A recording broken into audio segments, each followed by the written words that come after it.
So, hello, how are you? Doing great. How you been, Tanya? So, I have met you like a couple of times, and I have this distinctive memory when I saw you racing, and I was like, this guy looks so sweet in like outside the helmet.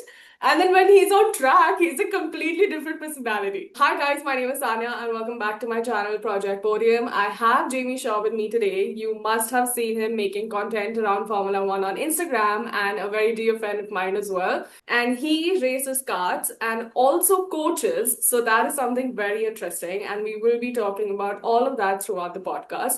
So thank you so much for coming and taking out some time into this conversation. I didn't know, yeah. I'm so glad to be here. Thank you for having me. What is the difference in racing in India and outside India? You have to rate a championship that you're about to join or be part of. It's a little more systematic, and you have to be a bit careful, especially when you're on a very tight budget. If you wanted to do a championship to simply collect podiums and wins, for example, versus you do a championship to actually learn, you have to make a choice accordingly. Now, Yeah, if you ask me what's the difference between racing in India and racing abroad, the first thing is exposure. yeah, So, when you race in India, now to be fair, I am racing karts in endurances overseas, which they don't exist in India. yeah, So, there is no karting championship that exists in India bar the two stroke one. When you race overseas, you actually get a lot of credibility, and this is something that matters a lot when you're in a sport constantly hunting for brands and partnerships and deals, and this is something that I see a lot of people don't look into. Credibility is actually a very important part of where you're racing. I know that Indian championships are now getting competitive. I've seen the size of the two stroke grids, they're getting bigger and bigger. And even the Indian National Car Racing Championships, it is competitive. Competition wise, it you might benefit in both places. Third and most important point for me is the value for money. Basically, how much driving you get, how much do you grow as a driver, and for what price. I would choose to rather do something that is more competitive, more challenging, but I'm maybe not winning as much because my goal is to beat those people, right? The racing that I found overseas, if I compare carts to carts, is like it's way more affordable abroad from all the research that I've done, and not a lot of people know about it because it's unfortunately not very easily accessible information. You have to really dig deep and find things out and build like a huge number of connects, and talk to more people and understand more about championships and those kinds of things. But if you do that research, you'll realize very easily and quickly that there are many opportunities abroad at a very good deal that can easily help you excel far further, because in short, people take racing more seriously abroad. I got it. recently did a race in UK, 50 teams, 60 women, 60. There was a team of fully disabled people, for example. And people over there don't treat racing as a niche sport. They treat it as a passion, hobby, interest that can build into a career very quickly. In India, the most competitive people are usually the ones who can afford the most practice. But overseas, it's a I would say more reasonable, plus standard of living a lot better. Racing in India, especially carts, includes a lot of import duties for the carts. So Right. you've got very cheap labor, but you've got really high imports, Yeah. which makes it extremely difficult if you're trying to gun it as a championship sitter. I mean, like if you wanna win a championship in two strokes in India, the budgets that I'm hearing people spend are north of 35 lakh rupees for a two stroke karting series. Now, as a coach, it's my duty to understand what are the categories available for my students to progress into, right? Yeah. So, quite simply, if I was to do a car racing series at a junior division, I'd be paying 5 to 8 lakhs for my whole season. So, if I Yeah. was moving from two strokes to cars, then why don't I just move to cars and Bars, save all that yeah. Yeah, makes money? sense. So, like, since how long have you been racing and also coaching students? So I've been racing since the past 7 years, and I have been moving in and out of many categories because I've not ever had a coach. So Oh, I've simply done a training course or two, and I don't have any family background or anything linked to racing. So it was all about how much you learn to know to go and compete. And like budgets for me has always been a problem. So at one point I was crowdfunding myself through motorsport, and that's what helped me get into car racing really in my first season. wow. And yeah, and coaching has been unofficially since many years because I didn't have it, so I always wanted to help someone else. But professionally through the academy, we've been in business for the past just about 2 years, I would say. Like, do you think that since Drive to Survive has come out, the passion in the younger generation has increased? No, definitely. I mean, before that, the sport was very visibly dying, right? Surprisingly, Formula One was on television at that time in India and not today. The first realization I had that, okay, this is gonna explode was when the memes started rolling out. Yeah. Because like, memes means people relate. And Yeah. that was shocking to suddenly see like a huge influx of people like sharing memes about motorsport, let alone no one was talking about this a month That's before true. this came That's out. true. Do you think that racing is seen as a serious career now, or is it just like, okay, a person can do it in their growing age, but the parents are not allowing them? Because I'm sure you're meeting a lot of parents as well. As a race driver, would not ever recommend to anybody to have racing solely as a career. You get a huge amount of time, and a lot of people don't realize that. You see, every sport has its hurdles. You like every single sport would have some or the other different kind of hurdle, and the hurdle in motorsport is finance. Somehow, some way, you can get past this hurdle. So if it was finance, you can get the money somehow some way, and then you can race. The beauty about this sport, like I said, is you have a huge amount of time. So it's extremely capital intensive, this sport, right? But if I was doing a national championship, I'm on track 5 times in the whole year. Hmm. If I was racing once, if I was doing a testing once a month at Coimbatore or Chennai, whatever, because that's where the only tracks are where I can really Yeah. practice for a national championship. If I did it once a month, that's good quantity.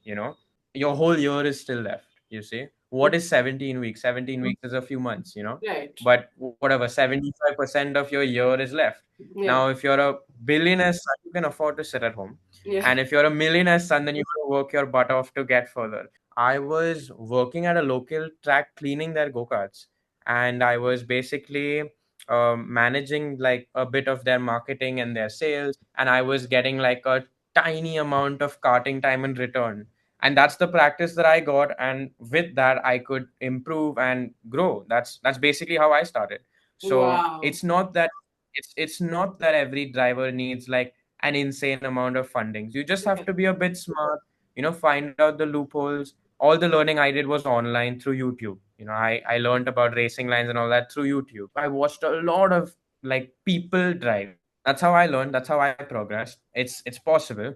If you are a good driver, then very quickly you will stop paying a lot of money for your drives, and people will give you good deals and good discounts. There's no hard and fast rule that you have to be a Formula One driver. Yeah. You can be a driver in an Indian national championship, Yeah. or, for example, doing an international endurance race Yeah.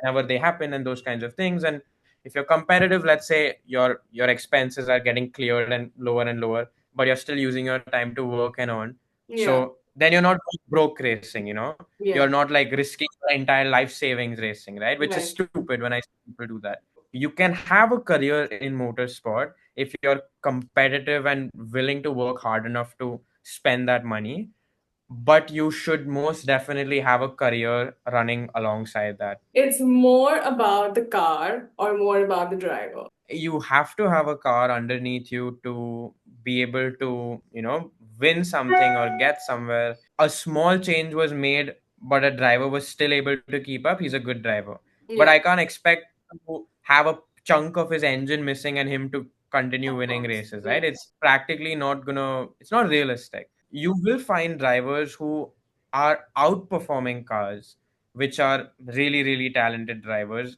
And only when you're part of a paddock can you actually point those people out. People who are sitting at home and looking at Formula One news and then saying this driver is doing well and this driver is not doing well. No, it just doesn't work that way, Yeah. because you just don't know what's happening in the paddock, Yeah. right? When you're part of a paddock and when you're part of a championship and you're moving around with those drivers, you will actually understand and realize.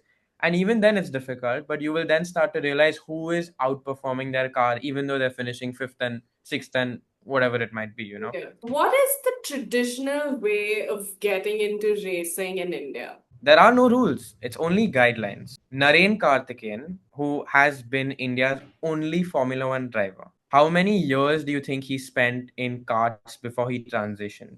Maybe like a decade or So he more? spent 0 years and zero races in go karts. All right. He went straight to Formula cars and he started doing testings on track, and then he progressed all the way up to Formula One. A lot of people don't realize and don't understand that there are guidelines, there are no rules. So why do we choose karting before racing in cars? There's a reason. It's not a mandate. Karting is supposed to be the most accessible and affordable form of motorsport, period. The problem is that karting has skyrocketed in costs, especially a division of karting called two stroke racing. When you start off in karts, you're usually going to use more local level karts, which are easy to maintain, which have an engine category called four strokes. And for anyone who is new and trying to understand what this is, just in short, understand these are easy to maintain engines with low power. So you start with four strokes, then you jump to two strokes. Now, two strokes are way more aggressive carts, they are faster engines, and they're extremely expensive to maintain. You have to keep rebuilding the engine and you have to keep ensuring that everything is running up to spec. Then, after two strokes, you've got your car racing. In India, for example, four stroke racing is almost entirely dead, all right, which is supposed to be the beginning and the fundamentals, which is why my academy and what I have done over the past year and a half, 2 years, is solely focused on training people at a grassroots to bring them up to spec. Then you've got two stroke cars. Now, because there is no budget on two stroke cars, all the categories are almost open, you can say, meaning whoever is the richest can put whatever mods they want. I can make a chassis out of gold if I wanted to, for example. So the budgets have just like absurd. So if my goal was cars, why not just go there? Right. So a lot of people, they don't see these things because no one talks about them, and that's basically what the whole scene is. So if you ask me where do you start, the best place to start is four strokes. What are like the basic issues that you think the Indian motorsport industry is facing right now? No focus on grassroots. Only focus on, like on the top championships and getting this celebrity and that celebrity to be part of teams, and and what's happening? They're running 16 car grids when they should be running 30 car grids, and that's only gonna happen when you're developing drivers, not when you're marketing a championship where you're inviting more and more people from abroad.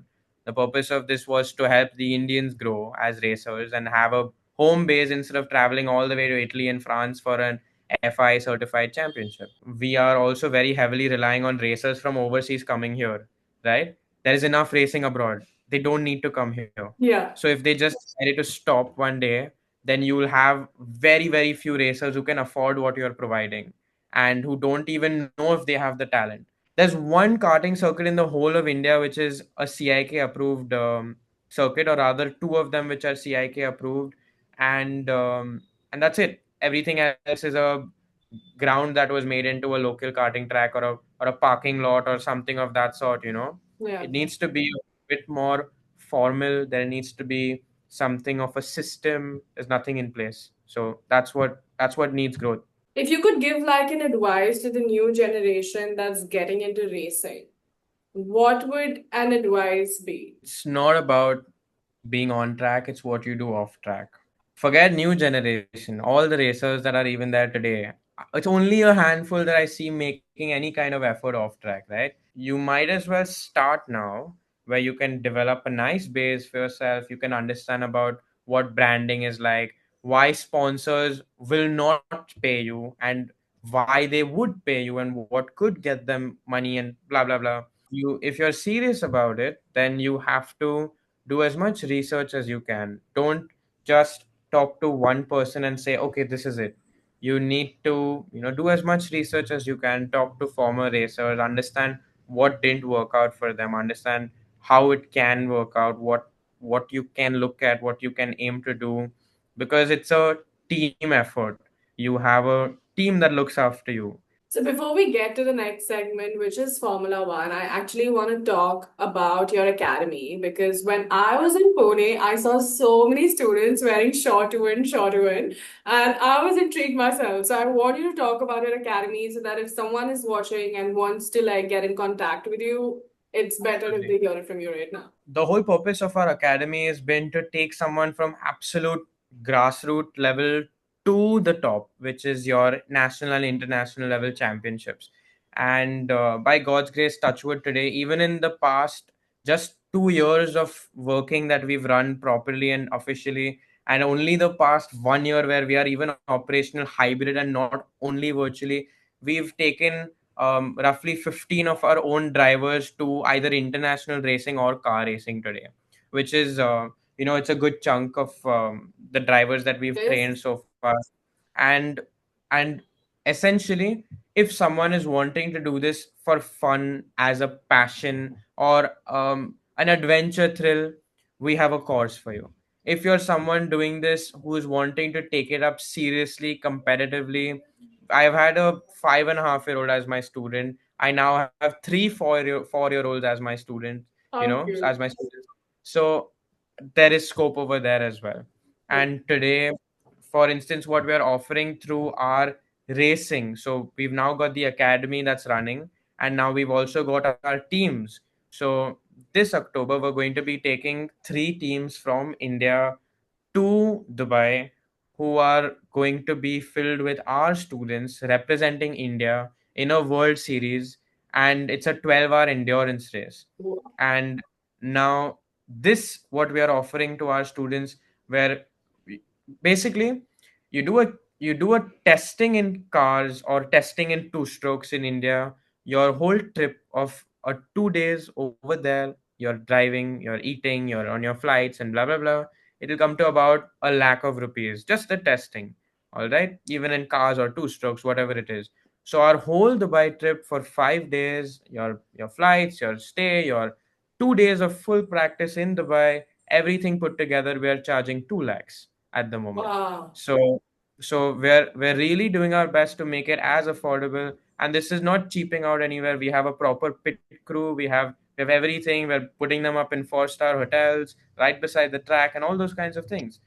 And so we are trying to make it as approachable whether you have money or not. Get to our section of Formula One. Have you been following the season this year? I've not been following it as intently since the past, I would say, couple of years. I watch the races, I see what's happening, I hear the chatter, I read about, who's planning on doing what and what's happening with these cars and those kinds of things. There used to be a time where I used to follow every single practice, every single interview. It's just not that way for me anymore, because for some reason, I just don't I don't get that. I see it as an entertainment. In Okay. short, I see it as an entertainment. I see everything as a setup just to be a little fun and chirpy, and I don't like that. Right. So I would have loved to see some more aggression and battling, and I don't like all this stuff that's Yeah. going on right now. And who do you think is taking championship this season? I still think it's gonna be Max, because it might seem unlikely, but he has come back from a huge deficit in the past, and it's got a lot to do with your team. It's not a driver championship. Even the drivers championship is not a drivers Yeah. championship. It's a team effort. Yeah. Max has a good team, although one person's missing recently. So, you know, I strongly believe that the people who are backing him up are backing him up like no one else is backing up their drivers. And I say this from the strategy, from the people building the cars, from the people at the topmost levels, every single place, they are Yeah. wanting him to win a title. And Yeah. it's just not that way with the Ferraris or the Mercedes guys or the McLarens, you know. And to be very, very open with you, I see people complaining that, oh, cars built for him. Yeah, it should be. He's the fastest guy and they're gonna win a Yeah. title with. Yeah. I don't care about equality in a team where I have one dominant person and one newcomer.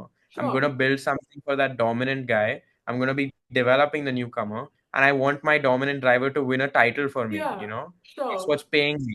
Yeah. So people don't realize this because they're all in this woke environment of being nice and polite, and I don't, It's not I that don't care. true.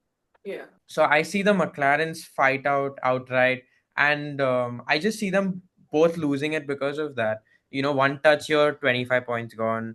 One mistake in the pits or one preference to this driver, oh, this is gone, that is gone. I mean, you don't have to act like you're maintaining a relationship. You can be rivals because that's who y'all are. So Yeah. you don't have to make it all sweet and polite, and you can just Agree. very clearly have a rivalry, and that's about it. So Right. I think the McLarens are going to lose it because they're just going to waste too much of their energies trying to pacify and satisfy all these different stupid wants, and it's going to be Max who comes out in the end. You have made me the happiest person because, as you know, I love Max Verstappen, and I, as a Nice. Max fan, has lost hope. But thank you, Jamie. I feel very good. What are your takes on the rookies this season, and who's your favorite one till now? I'm not really a fan of any of them so far. I have like they just make too many mistakes for rookies. Like it's the most in demand seat, Formula One seats. They're the most in demand. You don't have much margin. So obviously I'm no Formula One driver, but I just see enough like people like hungry and ready to take away all the seats that are really available. Yeah. Yeah. So you've got a few drivers who are fast but make many mistakes, and then you've got drivers who are seemingly average and don't make mistakes, and none of those are good combinations. Yeah. So if you ever see any successful driver who has made it to Formula One, let alone Formula Two, they've dominated and won every single junior division. Right. So if you are taking the second best or the third best in Formula Two and Formula Three, then they're nobodies. They're Yeah. they're they're going to be last for you. So you'll take the cream, the absolute cream, and then you'll still find mistakes with the cream. Right. So there are so many people already in line that you can't afford to make too many mistakes, and I see too many mistakes. So none. I'd say Kimi if I had to choose, but none. Who has been the biggest surprise and the biggest flop for you this season? It's just there's hope always with Ferrari, and then they always do a shit job. I know. So it's like shocked but not surprised. I'm really surprised to see how much the Red Bull car has been struggling. Like it's struggling way more than I expected.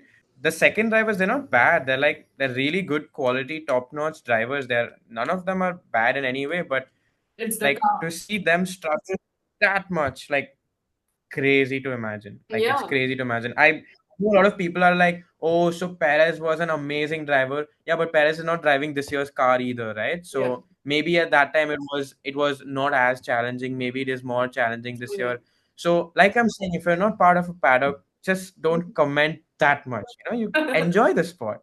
Okay. Okay, this is the last segment of our podcast, and I want to play a game with you. So it's hot takes, okay? I'm gonna take Mhm. two names of a driver, and you have to tell me who is better between the two, Max or Lewis. Max. Less mistakes, better in the reins. He doesn't mind risking breaking something because that's what you need to try at least in Formula One. The one thing that I don't like, although I'm saying all this, is the rage. Like Yeah, it's very clear.